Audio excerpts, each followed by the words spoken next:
So two knives called the Ranger. You've got the Wenger. This is the Everest Ranger 04 and the Victorinox Ranger, which they still have in production. This is an older one. You can tell by the saw. I get into the saw later, but both knives are great. Don't get me wrong. I kind of joke about taking a Ranger and getting rid of 40% of it. And the reason I say this is because it's a really thick knife. It's a 5-layer knife. If I'm going to carry something around in my pocket, especially now that it's starting to get warm out, a pair of shorts, I want to go 3-layer or less. It's that simple. However, if I'm going to be out hiking or out in the woods or going somewhere camping, and I want to bring a tool with me, Ranger's a great choice. It really is. It's got a great tool set. But the other thing is, if I'm going to go to a knife that I'm throwing in a pack, why don't I just bump up to something like this? This is the 120 millimeter. They don't make these anymore. They're actually 130, so they're even bigger. But from a practical standpoint, I think it's really a tough call, depending on what you're going to encounter, because both have a tremendous set of tools. So starting with, let's start on the easier side. Put this guy off to the side. The Wenger Ranger. This is like a minimalist knife, in my opinion. You've got your basic set of tools here. You got your bottle opener, pardon me, wine opener, which you can accommodate the Victorinox mini screwdriver. It actually fits better in this one because it's tighter. I find that this newer version is like a little loose. It actually kind of bothers me because it rattles around if you don't tighten it all the way in. So you've got obviously your wine opener. You've got a really nice awl here, because what they did on this knife is it's not sharp. See that? It's got the sewing hole.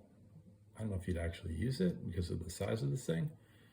But what's beautiful about this is not being sharpened.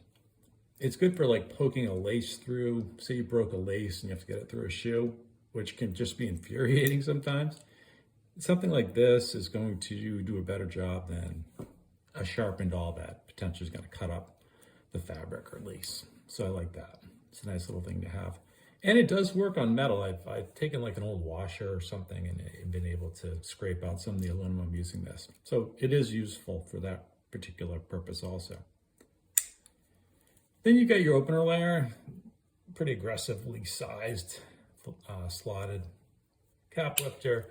You got, look at the can opener, that thing. I think we'll do some damage. You gotta be careful pulling it out because it is really sharp.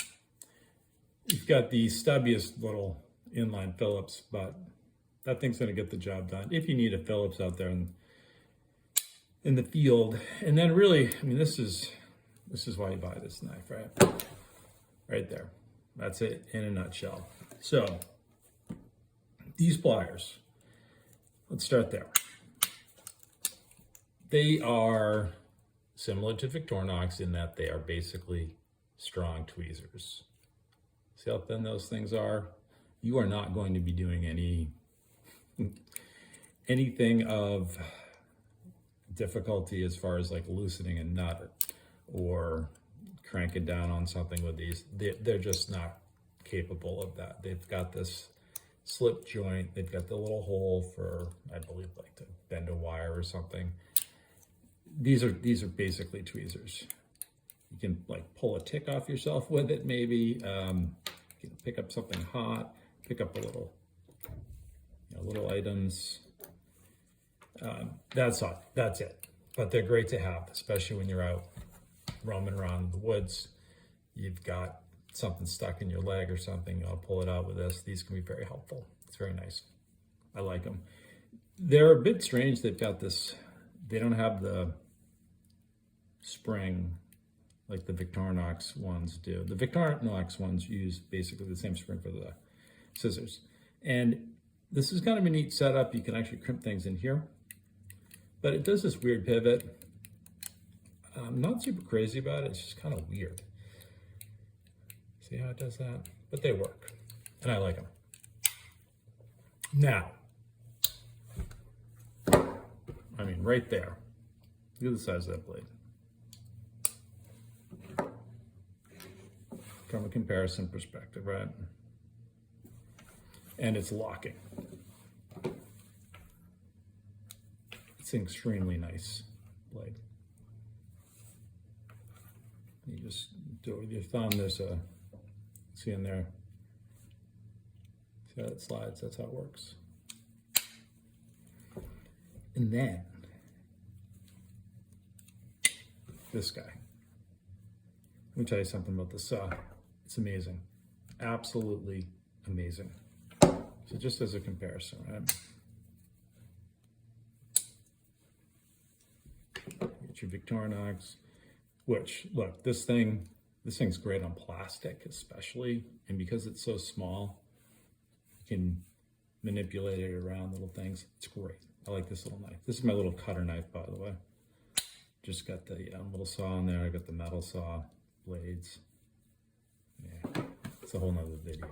But this saw, I'm telling you, I've taken this thing out and cut through like 3-4 inch limbs with ease. I mean, shockingly fast, because the way this thing sits in your hand and its angle, it is just an extremely well designed saw and extremely functional. I always think about the story about that guy that had to cut his arm off that got stuck under that rock out there, that poor guy. I would think to myself, you know, if I needed something to cut my own limbs off with, it's going to be this guy. Great. So obviously this is a pretty big knife, but if we're going to be out walking around and this is just in a backpack, this is a really tough knife to beat. Now the other alternative, it's a little whistle here. If you're going to throw something in a pack, you go something large, right? So then you've got the Victorinox Ranger, which, okay, it's got a lot more tools on it though. This is really what it comes down to. What do you want to sacrifice? Like any tool, right? There's always a trade-off.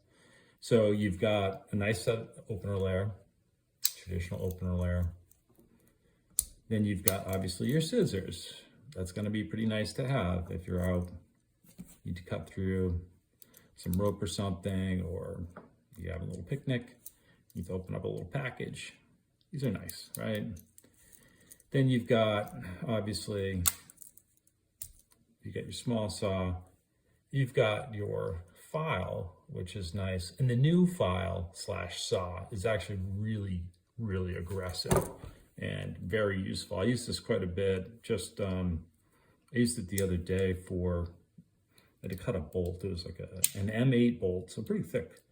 Cut it, and then to work on the threads, I just laid this flat and was able to work the bolt.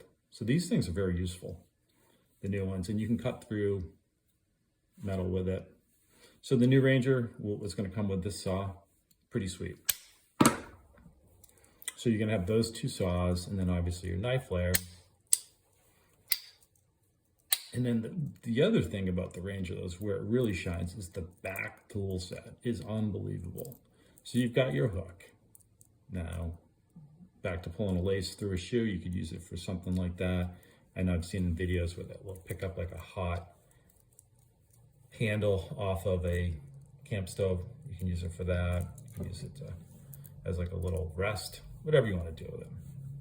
You could also grind it down and get creative. Then you got your awl. This is the traditional Victorinox style. It's sharpened. It's got the sewing needle, so you could basically poke through a piece of leather with that. There's some cool videos on how to sew with these things. Very useful. Obviously, you've got your wine opener. And you could throw your little mini screwdriver in there. Then we've got put this guy out of the way here.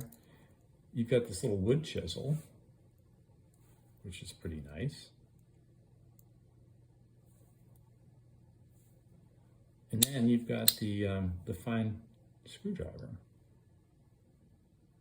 So you've got basically a whole toolbox just as back layer tools on this thing.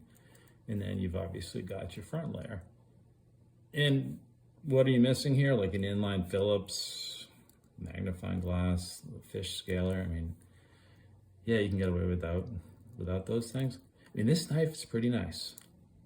The Craftsman is basically this knife with the Phillips in here. Might actually be a better choice. I'm not sure if they still make that one, but that is a really nice setup too. So it's a tough call, right?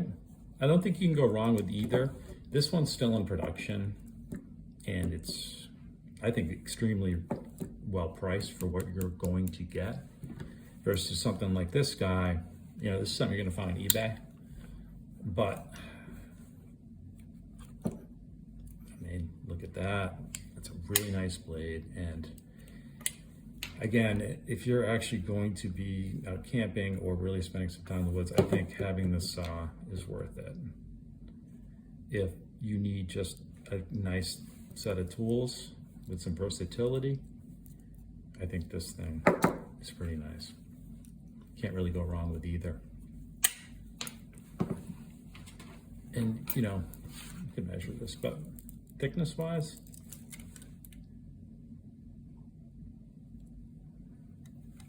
not much difference there. Yeah, obviously you've got a big difference in length, but the reality is once something gets that thick, you know, as far as putting it in your pocket, it's not that much different in my opinion. That's why I like the 3-layer style or less for carrying. But again, if this is going into a backpack or cargo pants, you know, you're gonna have to pick which one you like more. But either way, I don't think you can really go wrong.